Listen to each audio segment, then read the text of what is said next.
Income does not create wealth. Compounding does. Wealth is not built by how much you earn in a year. It is built by how early you start letting money multiply. Money is not a maths problem, ladies. It is a nervous system problem. Your money is not sitting in the bank. The moment you deposit it, it becomes the bank's money.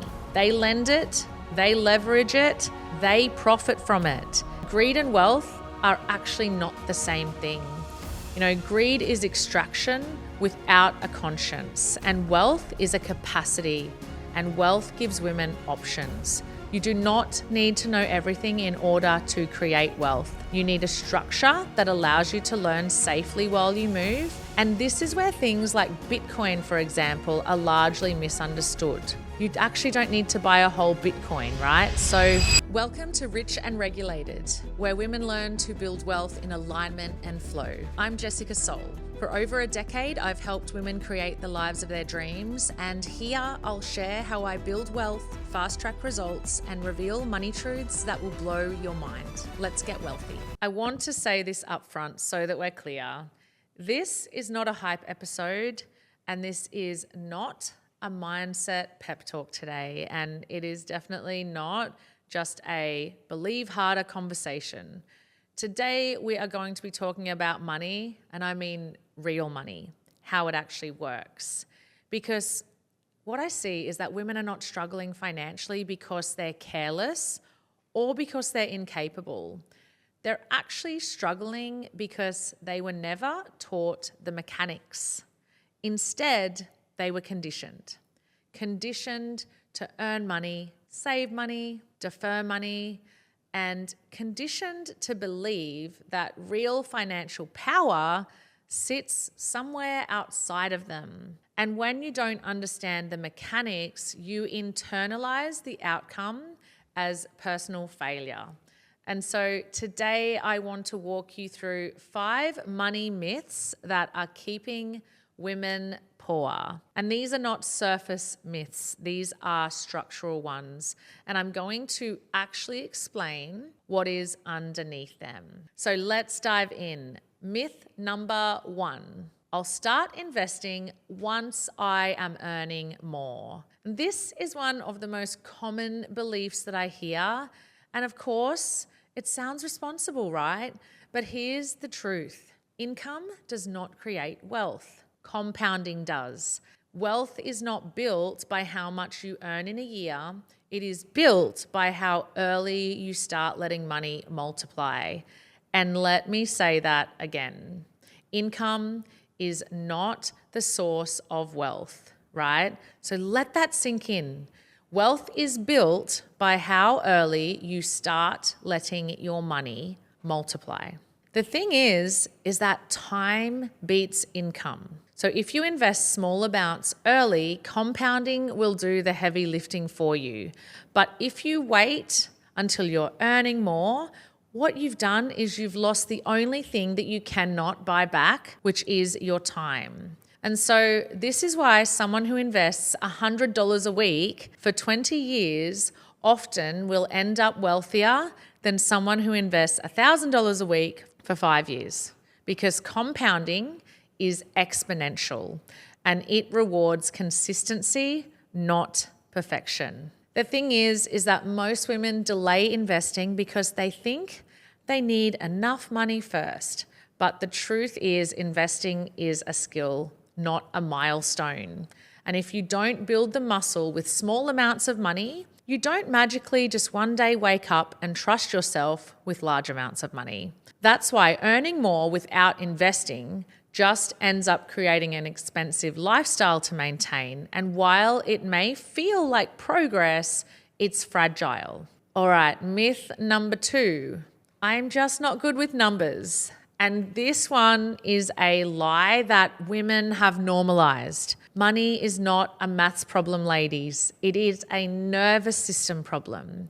Most women can manage households, businesses, children, schedules, emotional complexity, but then money triggers risk. It feels too permanent and they judge themselves. And the thing is that Men are not necessarily better at money management because they're smarter, right? They're better at it because they've allowed themselves to learn by doing. And unfortunately, women are taught to wait until they're certain, and certainty doesn't exist inside of financial markets. So you do not learn how to deal with money by waiting and understanding it from that conceptual perspective. You actually learn purely by participating. And this is why fractional investing matters so much. You do not need thousands and thousands of dollars to start.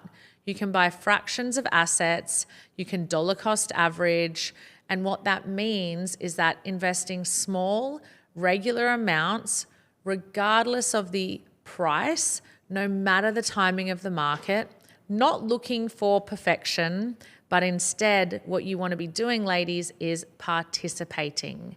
And confidence comes after you expose yourself to the market, not before. Just quickly, guys, if you're a woman who's earning well but still feels like your money isn't working for you, I can help. My Build Your Wealth portal is the perfect place to begin, and for less than $100 a month, I'll teach you the exact groundwork that has allowed me to create freedom for my family. Just hit the link in the show notes to connect into my community today. Now back to the episode. Okay, myth number 3.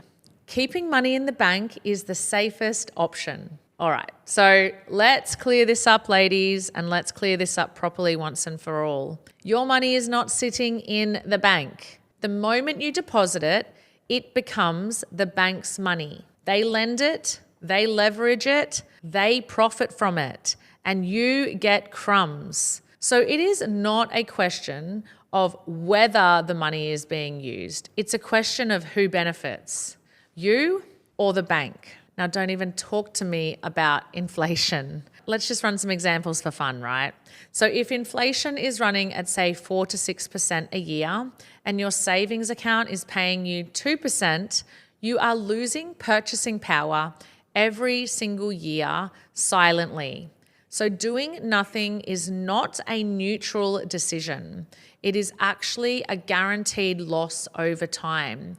And this is where women get trapped. They associate safety with familiarity, and banks, unfortunately, they feel familiar. But safety does not come from stillness and comfortability. It comes from understanding how to allocate. And at the end of the day, cash has a role, and sure, liquidity matters, but all the money in the bank is not conservative and safe. It is actually uninformed. All right, myth number 4. I don't want to be greedy. And this one is deeply gendered. Unfortunately, women are taught that wanting wealth seems to make them selfish or hard or unfeminine. But greed and wealth are actually not the same thing. You know, greed is extraction without a conscience, and wealth is a capacity, and wealth gives women options to leave, to choose, to partner and marry from desire, not dependence. And the truth is, I have never seen money make a woman worse. I've seen lack of money keep a woman stuck in relationships that they've outgrown, in jobs that they hate, lives that feel smaller than they are. A healthy partner does not want a woman who needs him financially. At the end of the day, he wants a woman who chooses him. And this is not anti-man. This is what I call an adult partnership.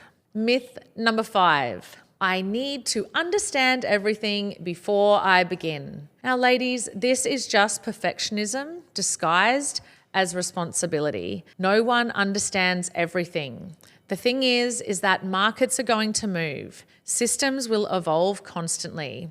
And so waiting for certainty is not wisdom. It is actually fear.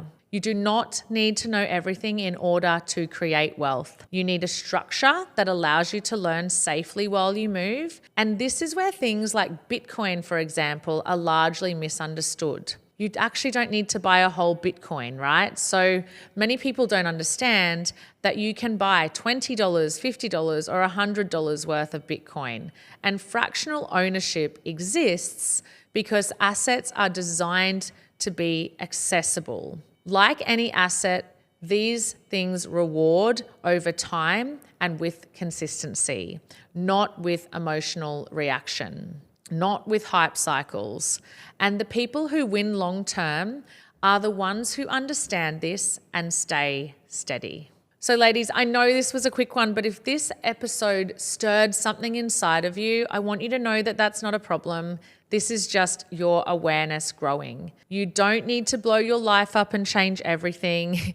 You don't need to rebel against men or banks, but what you do need is financial literacy and you need structure. You need to stop outsourcing your financial authority. And that is why my free school community exists, so that you can learn without shame, you can learn without ego, and without being talked down to. And if you already know that you want long-range thinking, high-quality proximity, and real implementation, that is what my 12-month mentorship is for. Not for motivation, not to have you feeling pressure, but to help you become a woman who actually understands how money works. And once you do, these myths will not survive. If you've gotten value from today's episode, make sure you subscribe and leave a 5-star review. And if you're ready for more support in building regulated wealth strategies, check out the link in the show notes. Have a beautiful day.